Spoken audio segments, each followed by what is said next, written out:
Welcome, everybody, to Deer Run Church's This and That Show, a show that creates a space for young people to dig into the scriptures and discover the treasures God lays out for us, all the while having a little fun along the way. Without further delay, here are the hosts of the show, Annie and Peter.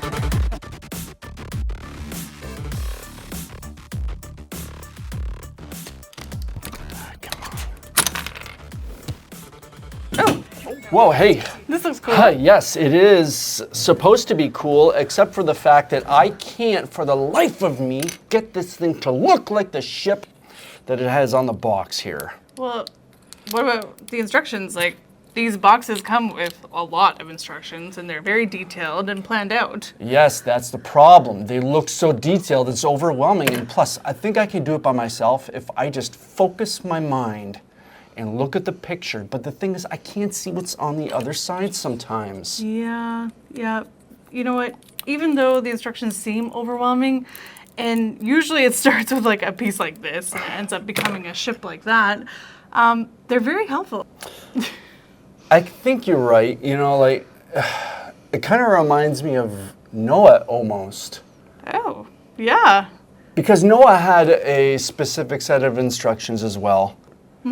I wonder if we can tell this story with my ship, because the ark was like a floating device, a boat, and this is a pirate ship.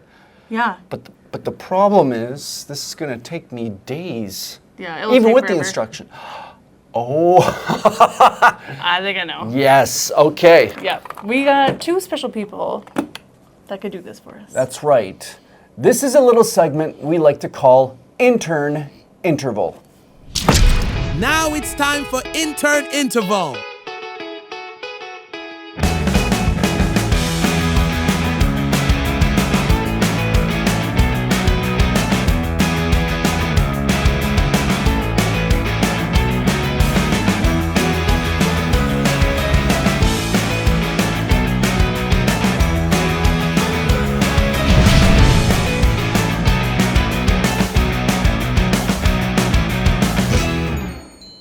Whoa.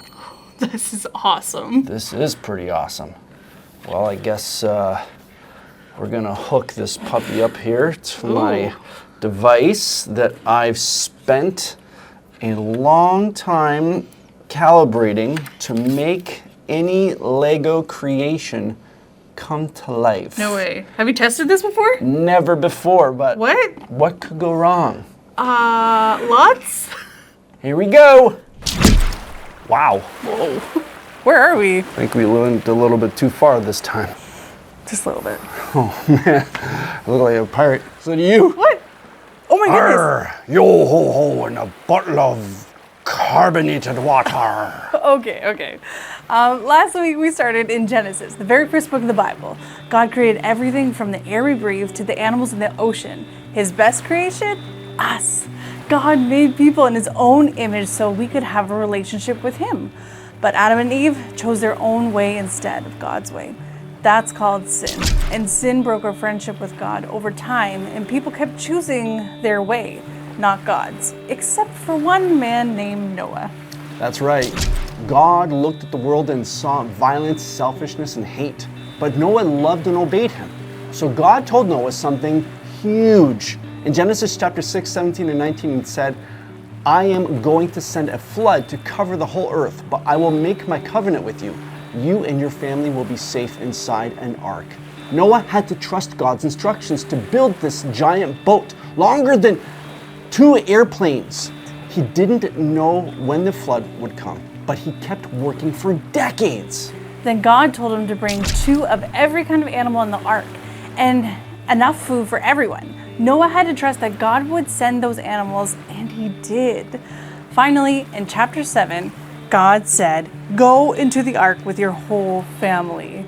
And in 7 days, I will send rain. Noah obeyed, and the rain came for 40 days and 40 nights, and the water covered the tallest mountain. Even after the rain stopped, Noah had to trust God for over a year before stepping back into dry land. Month after month, all he could see was water. He sent out birds to check for land, and finally, one didn't come back. God said, "Come out of the ark," and Noah stepped onto dry ground. And what did Noah do first? He built an altar to thank God. God made a promise. Never again will I flood the whole earth. I am putting a rainbow in the sky as a reminder of my promise. Through it all, Noah trusted God, even when he didn't understand. He trusted when building a massive boat with no rain in sight. He trusted when living with animals for a whole year. And he trusted while waiting for the waters to go down. I don't think I'm feeling really good. Oh dear. I think it's seasickness. No. Okay, where's the button? What? I don't know. I found it. I found the button. Wow, that was awesome. That was so cool. So, friends, remember, the bottom line is you can trust God even when you don't understand. Just like Noah, we can believe God's promises and obey His instructions, knowing He is always faithful. And when you see a rainbow, remember, it's proof that God keeps His promises. Yes, exactly. And friends, at home, maybe this would look like, let's say, if your parents, they need to move because of their job. It's so hard for us to understand why sometimes, but we know that God will be with us even in the times when we just don't know why or what it's going to look like. Exactly. Or like if your family decides to go from private or public school to homeschool, it can be a scary situation where we may not understand and we're afraid of what could happen or what will happen with your friendships and stuff. And just remember, in the same way, just have faith in God that He's going to lead you the same way He did Noah. That's right, friends. All right, well, I guess that about wraps up our show for today.